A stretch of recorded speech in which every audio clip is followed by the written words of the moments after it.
it was in collaboration also with composer Matthew Thomason. Matthew's actually in the building today with some of the choirs in Gallery 6, so you may bump into him. And supported by Cassie and Laura also, who are working here on behalf of Tate. And it was a response to the Hepworth Museum, and it was performed last year at the Winter Festival. So some of the footage you see is at the Hepworth Museum and also in the gallery space that's just outside of here. And yes, it was 12 months, wasn't it? And it feels like a really lovely time to mark that cycle.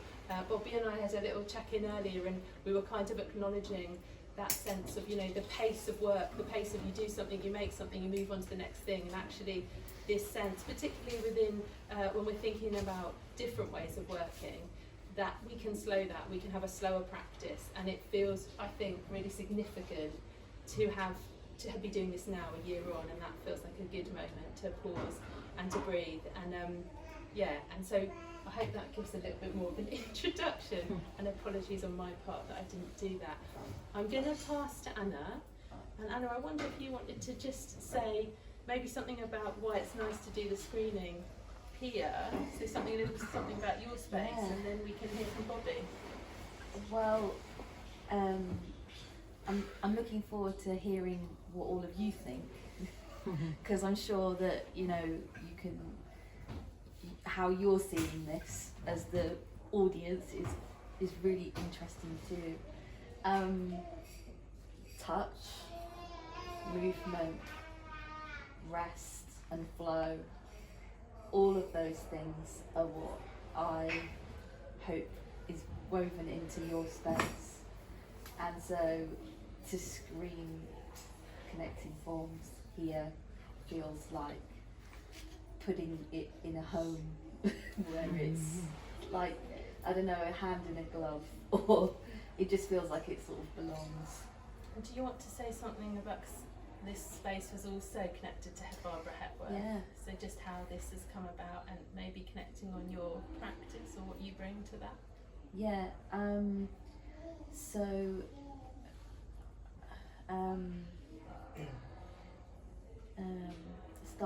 ask again, just a short bit. Connected to Hepworth. Yes, so the way in which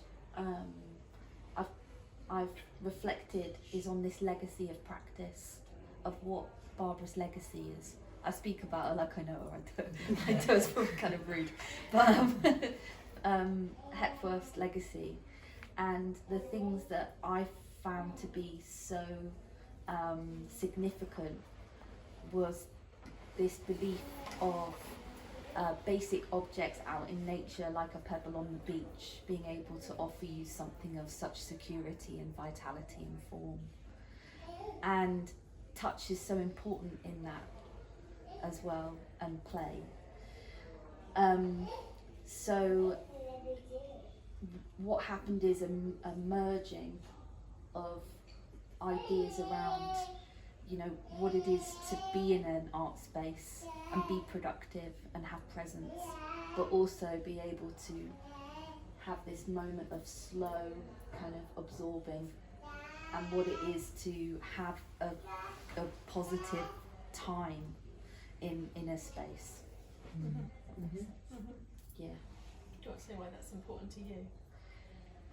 Because I, as a person with lived experience of disability, it's really important for me to be able to reach my potential in whatever way that happens. And I believe that everyone has their own clock. And if you were to lay them over each other, there'd be hands spinning everywhere. So really it's not about trying to get all the hands to do the same thing.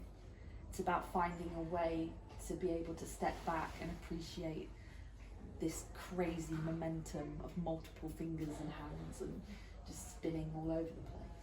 Thank you. That's great. Bobby, that seems like a good moment to bring you in, just to maybe tell us how you came to the film and how you came to the project, and I don't know, what you feel feels good to share. So this is my third film with Shallal,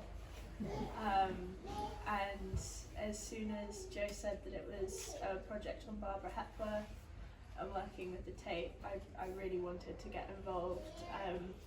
And my favourite thing about working with Shallal is that they kind of write it themselves. I feel like I don't have a very hard job putting it together because they do all of the really beautiful stuff and I just get to kind of compose it, and it's my way of choreographing because I also have lived experience of disability and I don't have as much access to actually moving myself now.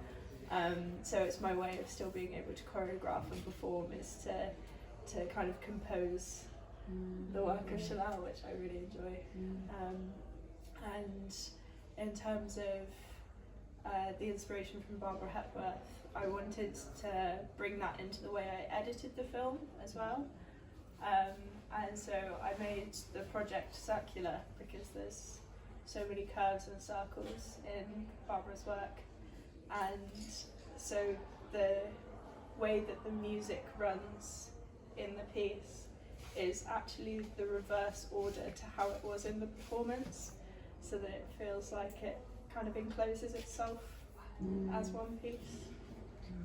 Yeah, I really like this idea of a full circle, that Shallal is a collective, but that can mean many things in terms of what you bring, who you are, how you fit, how you want to fit. Yeah. That your example there, that how you just described it, that you don't even have to be in that thing everyone sees. There's this other layer, it seems wrapped layer upon layer, like an onion actually. Yeah. Make me feel there's so many. That certainly for us working with Shallal, it feels like there's many layers to how we interpret or define what that could mean.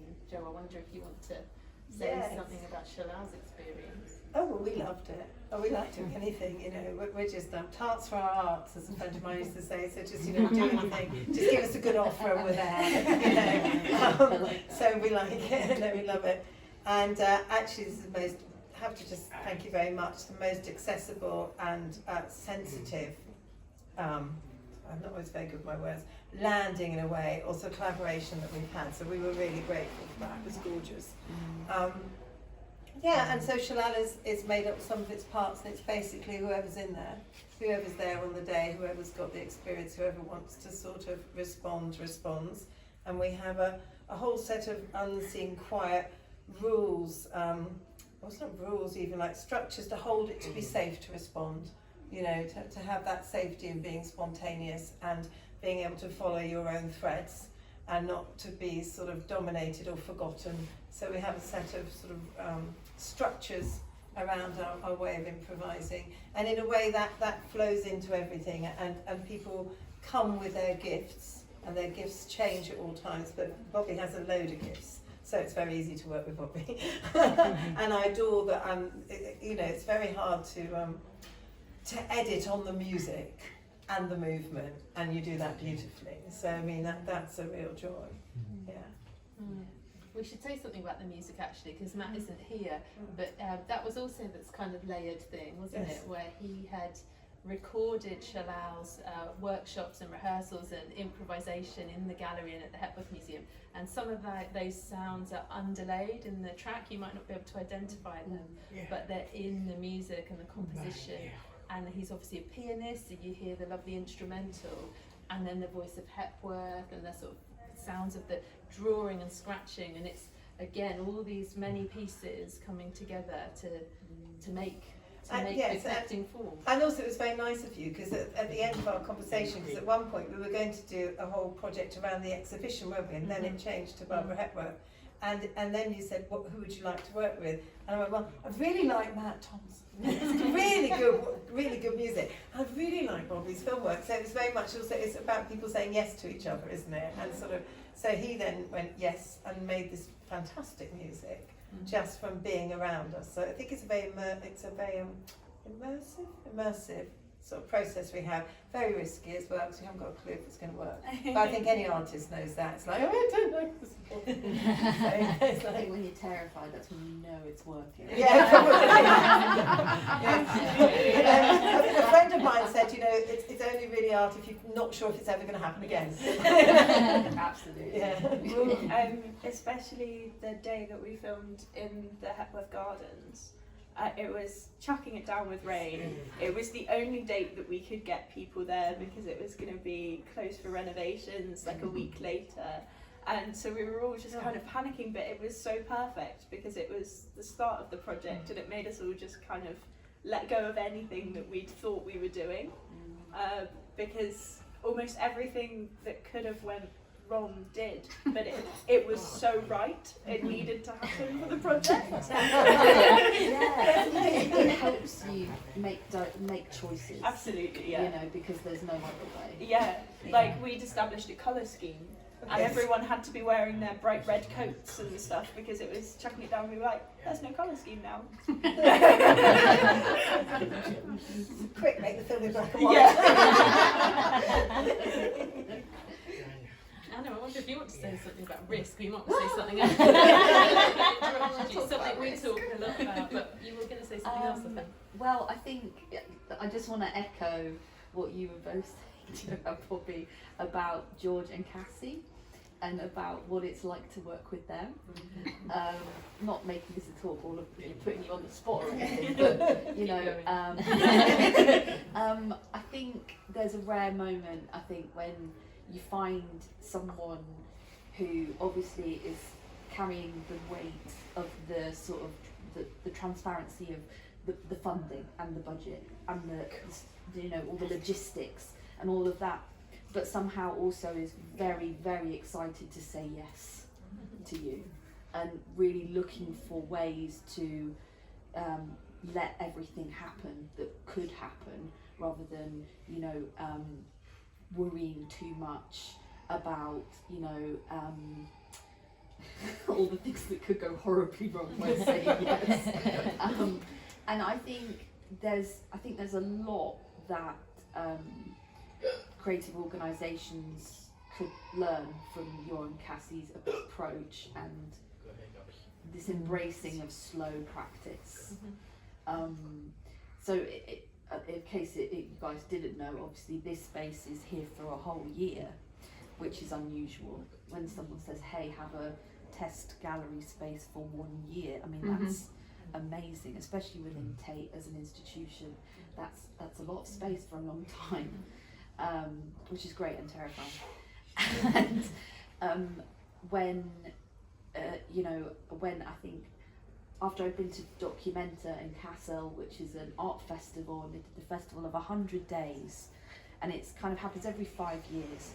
And Ruang Grupa were a curatorial collective from Indonesia, and they brought with them this complete ethos about things not having to be finished. Ooh, I And it was terrifying for the art world at large, and this huge question developed as a bit of a tongue-in-cheek about, well, where is the art, you know, because it was all social practice, and you know, it was about cooking and coming together and moving and exploring and testing everything. There was loads of art, so I don't know what everyone was worried about. It was fantastic, but I very much felt like the beginning of Documenta Festival of 100 Days really should have been the close and the end, because of the way the practice was. And so when George and Cassie said have this space for a year, I found myself thinking, do you know what, if this really is going to be in the best interests of a kind of a multi-generational lived experience, you know, community of people who might use it, including staff, it needed to be that. It needed to become realised throughout the process of use, throughout me beginning to understand it.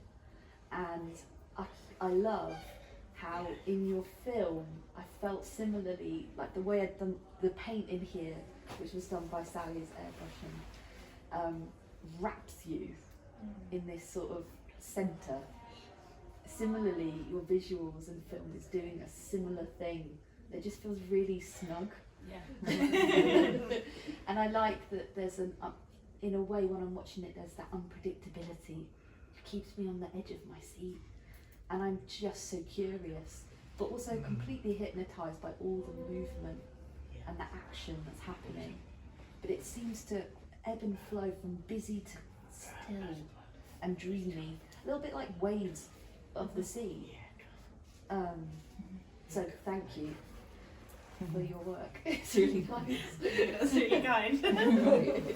Yeah, and actually, from my perspective, working with both of you, I think in this kind of practice, slow practice, there's a lot of generosity, that value of generosity of time, of ideas, of space. It goes all in all directions. So perhaps it's good to just acknowledge that. And I think something you just made me think there, and there was about maybe it's nice to say that, you know, what's the purpose of a gallery? You know, actually today I think lots of people are trying to, you know, make a gallery relevant to the modern world, and I think it's really interesting. I mean, I'm kind of keen to ask you guys how your experience of doing what we did but in a gallery, what that brought to it, or what that meant that might be different to being in a space that wasn't a gallery.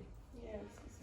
I think just on the point just before that, I think that with the generosity, I think if you're actually going to genuinely work with people who have lived experience of difference and different struggles, you have to go slow because you have to listen. And it all works out if you listen, because everybody's unique, everybody's needs are different. So it's no good, you can't just go, oh, we all like that and therefore we're going to do this for you, because that's going to fail. So you have to go like, hello, how can we work together? So it is a slow one, and I think as you work, you sometimes find things that you thought weren't a barrier are a barrier, and vice versa. Things you thought would be difficult are actually quite easy. So isn't it? It's quite interesting, isn't it? So it's a process of communication, I think, and I think that's, for me, working with artists, that's the main thing, is that you maintain a good communication all the time. So I think for us it was interesting as a visual arts space, and that I flipping love visual art. So it's like visual art and dance, and I quite like sticking things in the wrong place because I think it's interesting and people look at it differently. And also there's a lot of space, which is lovely. So I don't know, it's very layered. It's an interesting one, but for us it was great fun. You know, you have certain limitations, like you haven't got a floor that is particularly kind to you, you've got a slate floor, and things like that. But you have beautiful space, and everybody was in love with. We did it in, you know, what's that lovely out there?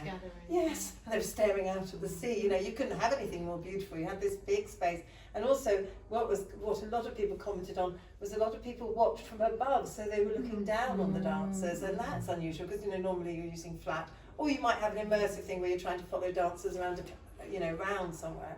But actually looking down, I think, was lovely. I think also I love that idea of freedom, and so for us it was fun that it was in the Winter Festival, so some people took their seats and were like, I'm here for the duration, but other people were like, well, just, you know, walking past, and I'll stay and watch what I want, then I'll move on. And I like that as well. Like that was a very lovely sort of offer. So that's just a few of the things. And actually, so what you just described is really expressed in the film.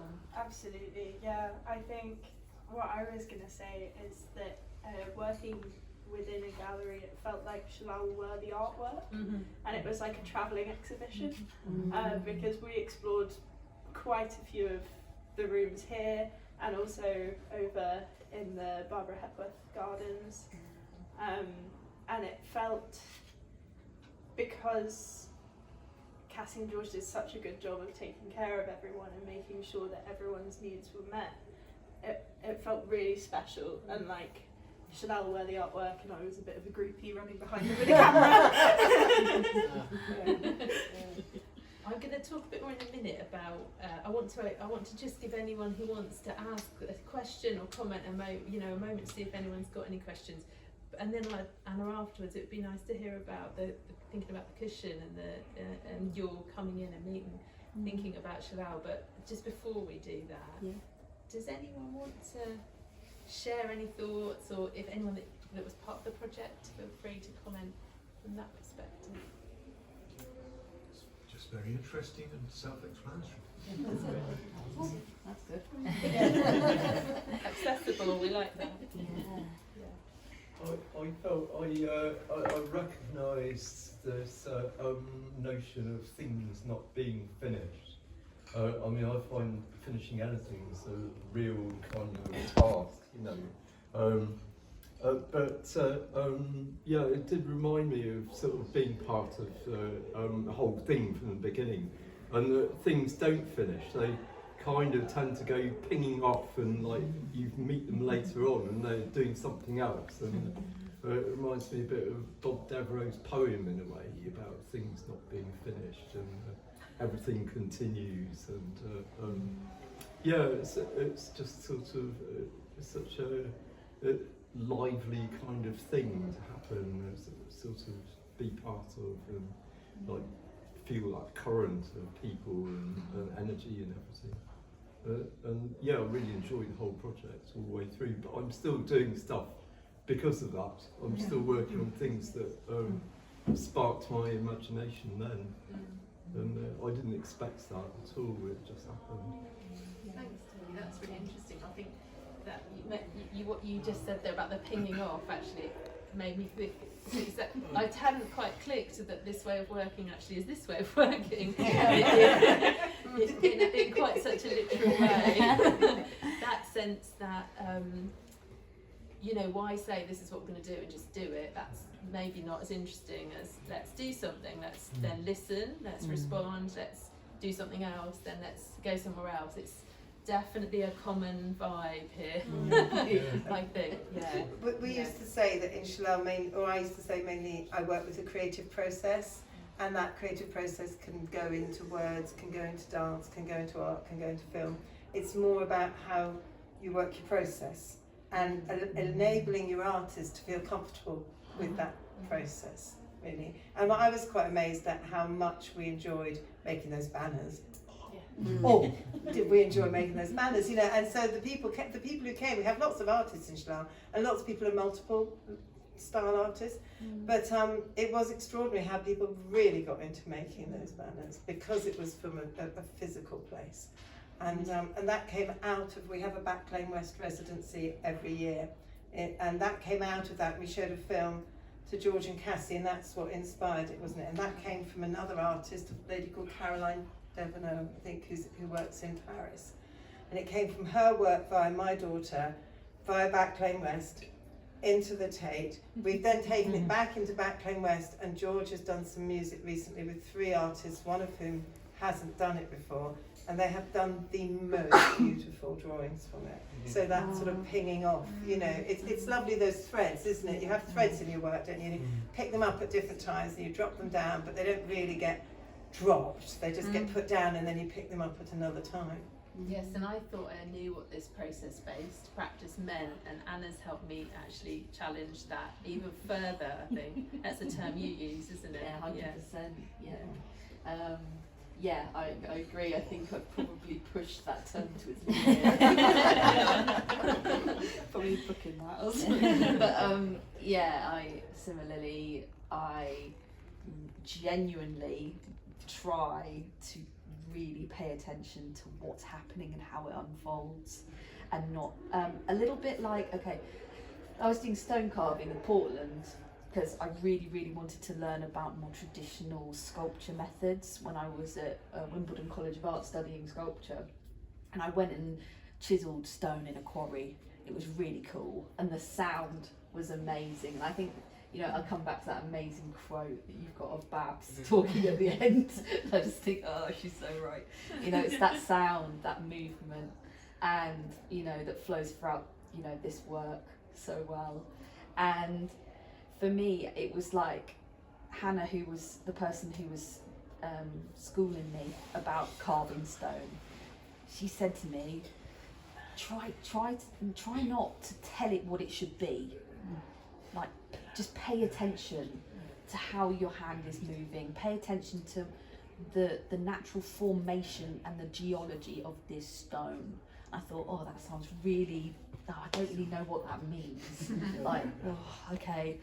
And then as I started doing it, it was like it slowly unravelled, and I sort of unlearnt in that moment that, oh, it doesn't have to be this preconceived idea of what a stone sculpture could be. It might just figure itself out whilst I'm here banging at this hammer, with this, you know, and that for me was a great point where everything got a lot easier, and I started to enjoy making again in a way I hadn't, and I try to apply a similar way of working in every aspect, whether it's notes I'm making, whether it's how to do a remote workshop and never meet the people that I'd love to do community work with, like when I was making the cushions, which I can't wait to show you in a second.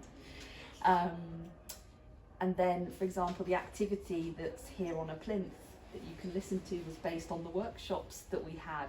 So none of that was preconceived, it all just naturally unfolded based on listening to how it fell. If it fell right, then it felt good, then it came here. That's the process. I think even though we were laughing about it, it's always terrifying and you never believe it's going to happen.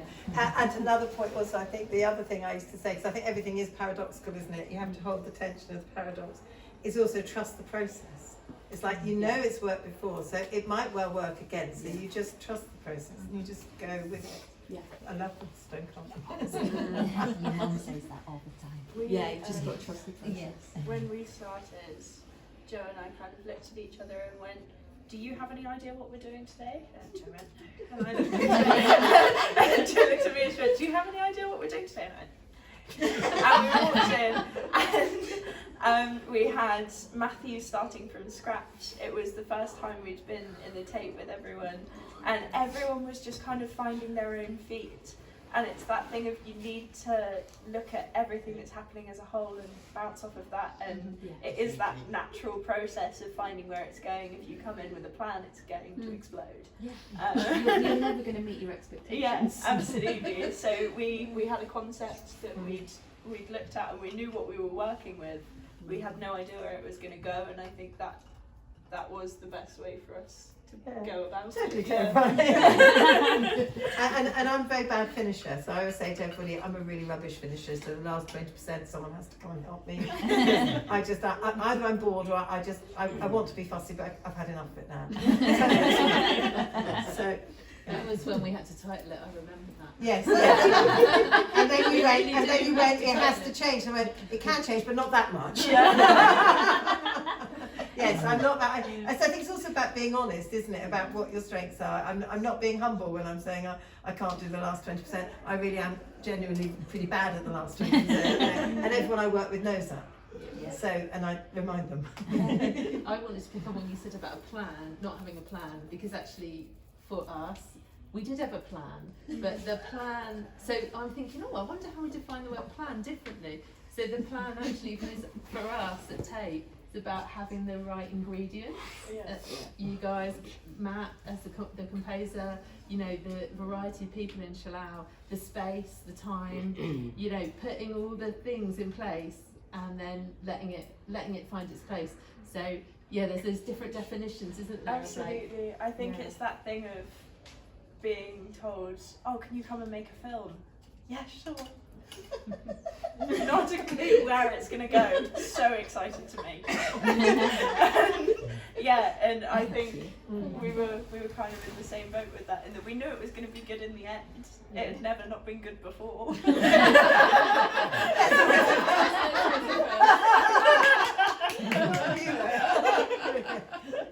Alright, that seems like a good moment to maybe say something about, so Anna, I suppose I was just going to say, when we made the invitation to Anna to come and work with us, that was very similar actually, in that we said yes and then thought, I don't know what I'm doing. So we said to Anna, we have a space, this is the space, we showed lots of pictures, we gave room dimensions, you know, we talked about wanting to connect to Hepworth, we knew Anna's practice, so we were like, what might happen? Anna can figure that out, you know, we'll support her to find the answers. But what we didn't anticipate was when Anna came and visited us, she was really interested in who used the space, so not just the bricks and mortar, but actually what happens in here, who's used this space, what do the people do, what do they think of it? And so we then had to go on this journey of connecting Anna to some of the community groups that are regular users or had connected in with our work. And Shallal were one of a series of groups, and so from that little description of how Anna worked, I wonder if you want to say then, sort of like, how you began to think about Shallal and what the outcome was. I haven't mentioned. Well, it was the site visit again. It just really dictated what happened next. So the site visit, I extended. So it was coming for 1 week. I came for 2 because I knew that I'd have fatigue and I'd need transition time. And what we did was we did a series of workshops. So I really wanted to listen to the staff here in Tate, because at the end of the day, you know, they're kind of the front line of this work. So that was really important to me. And I also really wanted, when I visited and we were in this space, the film screen was down and there was a montage of different film works of all these incredible community-based projects that George was able, you know, just, we were having a conversation, George go, oh, and that was when this person did this, and yeah, I'm just watching it and thinking, wow, that's so cool. And I don't know how people find out about that. I'm really lucky because I'm sat here with an incredible curator who's here at Tate and has been in all those projects. But how does, you know, anyone walking into this space understand that or learn from that, or, you know? And so that was kind of the thing. I was like, well, you know, they got to be a fundamental part of the experience of coming in here. And also because I feel like community arts typically, and I know we both agree on this quite strongly, typically is not the central point. It's typically on the outskirts of a gallery. So, you know, you tend to get, you know, there's sort of like big artists in those exhibition points, and then community artwork tends to be the small gallery off to the side, or the little place at the front, or the little, you know. And so for me it just felt like a really radical opportunity to bring them into the middle of the gallery somehow. And how did you do that? Yeah, so I took the principle of the workshops that I did, learning about space and environment, rest, learning and play with the staff, and also with the Tate Collective, some of whom are here today. It's nice to see you guys. Yeah, kind of like the future of arts in Tate, really cool guys. And that then led me to building a workshop that was filmed, where I wanted to share all the ideas we'd had, give it full context, explain who I was and show my face and my voice, because that really helps me, and put out a massive invitation to take part in building some crazy cushions, and to have a moment to do some drawing. The drawing was so important because I really wanted, rather than a blurb about we're an organisation and we do this and it's really important, I feel like that's what we tell funders when we need money, but the things that we tell each other when we're having a cup of tea and a biscuit are the things that are really beautiful, like, you know, doing this gave me everything. You know, I've got a friend now, I've got somewhere to go and hang out, I love doing this is really special, all those little things. And so I asked for a drawing of why it's important to be part of that community group. And then we embroidered it. Yeah, so Shallal were, we maybe don't need to go into all the details, but through some amazing magic of a video recorded by Anna and some of our staff coming to visit you guys, Shallal all contributed to making their own expression through a sort of mindful drawing, following some instructions from Anna. And then Anna made a cushion for them. So do you want to say something, Anna, about why you made the cushion as the cushion is? Yeah, I wanted it to be a little bit performative. I quite liked the idea of people snaking through it or using it in a strange dance, in a movement. I liked the idea of it passing between people. I liked the idea of being able to kind of be snugged by it, but that not requiring you to be fully mobile, for example. Because, I mean, that's a bugbear of mine when I go into these immersive environments and they're all for able-bodied people. And so all of those things made it very challenging, you know, to make a sort of immersive, snug space. But it became so simple in just creating a big cushion that has holes in. Essentially, that's all it is. I have to do a shout out to my mum, who is the technical wizard of these beautiful cushions. I mean, obviously we work very closely to make them, but you know, she's an incredible technician who brought these to life. And I'm really excited to give this to you. Yeah. And we're hoping Dylan, you at might some be needing to point, hold something at soon. some point in the future, or even today, that you guys, or some of you, might do an impromptu movement with it, whether that's in here or around the space. You were very welcome Are you up to. for that, Dylan? Yeah. Yeah. I thought you were just beginning to get fidgety as well. Yeah, so we can come to a close in a moment and find a way to make some music happen and clear a little space. And we will have a moment if anyone does want to stick around to allow Dylan and anyone that wants to join to just to have a moment. People from Shallal, and this cushion is one of the many cushions that will live in the space while it's your space. And I should also say, I'm not sure it was completely clear, so just to be really clear, that each group that Anna invited or offered a cushion to, each cushion is so Done that. yeah, that's it now. Yeah. Good night.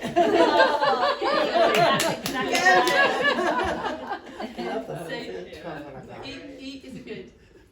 Each cushion that Anna's made with the group is completely different, and it is designed to connect with how Anna interpreted from the conversation and the exchange she had with them, how she interpreted what their needs might be, and how best to service that through the way she thought about and designed the cushion. So as Anna described that cushion, that was her response, particularly to this group. Yeah. And that feels like a good moment to stop. I don't know, can you help me stop? Thank you so much, Yeah. and thank you, Bobby, for this incredible film and screening here today. What an absolute gift. Thank you for giving us the space. A lot of gratitude. Yeah, all the gratitude. Me too, and to all of these guys to come and sit with us, because I think for us it's just really nice to have this opportunity to pause and talk about, you know, how we work together. It's really lovely just to share that. Is special, isn't it? Yeah, no, the man who trained me, Wolfgang Stang, every time someone did something, he always said thank you. And lots of other people don't, you know, you just do a bit of dance, they're going out or whatever. He always said thank you, because it's like you're sharing something with yourself, so it's very important. So, yeah, thank you. Thank you.